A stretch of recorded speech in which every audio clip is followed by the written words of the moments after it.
Hello friends, welcome to all in one specials. ఈవేళ మీకు carrot కూర చేసి చూపిస్తాను. ఈ క్యారెట్ కూర అంటే చాలామందికి ఇష్టం ఉండదండి. ఇలా గనక కూర చేశారంటేనా పెద్దలు పిల్లలు ఎవరైనా ఇష్టంగా లాగించేస్తారు. మీరైతే ఇప్పుడు ఈ కూరని చూసేయండి, మీ ఇంట్లో చేసేయండి. ఇవి 1/2 కేజీ క్యారెట్లు. వీటిని ముచ్చుకలు కట్ చేసుకుని చెక్కులు తీసి కడిగి పెట్టుకోండి.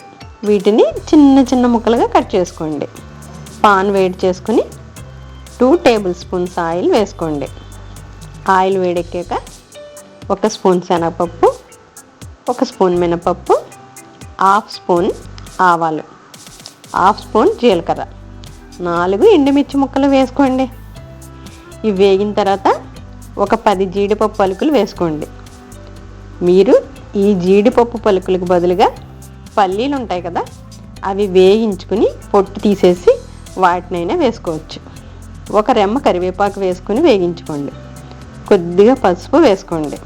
తర్వాత క్యారెట్ ముక్కలు వేసుకుని అవన్నీ మిక్స్ అయ్యేలా మరోసారి కదుపుకోండి.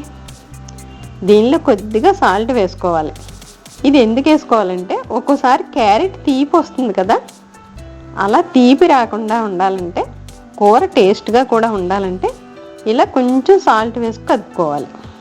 మీడియం ఫ్లేమ్లో పెట్టుకొని కూర మాడిపోకుండా ఈ ముక్కలన్నీ చక్కగా దోరగా వేగేలా వేగించుకుంటూ ఉండండి.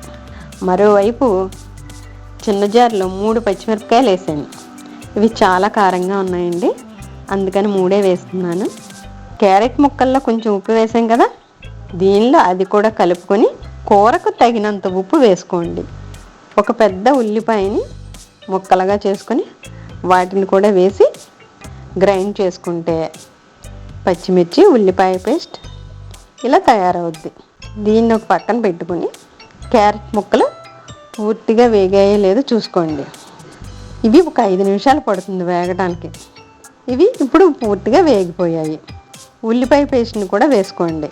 క్యారెట్ ముక్కలు అన్నింటికి కారం పట్టేలాగా కలిగిపెట్టండి. కారం వేసుకున్నాక లో ఫ్లేమ్లో పెట్టుకోండి. 2 రెమ్మలు కొత్తిమీర తరుగుని వేసుకొని అది కూడా బాగా మిక్స్ అయ్యేలా చేసుకోండి.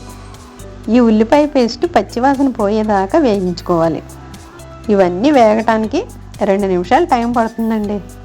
ఇలా పూర్తిగా వేగాక స్టవ్ ఆఫ్ చేసుకుని సర్వింగ్ బౌల్లో తీసుకోవడమే.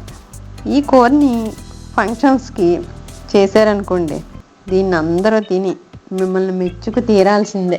చాలా బాగుంటుందండి.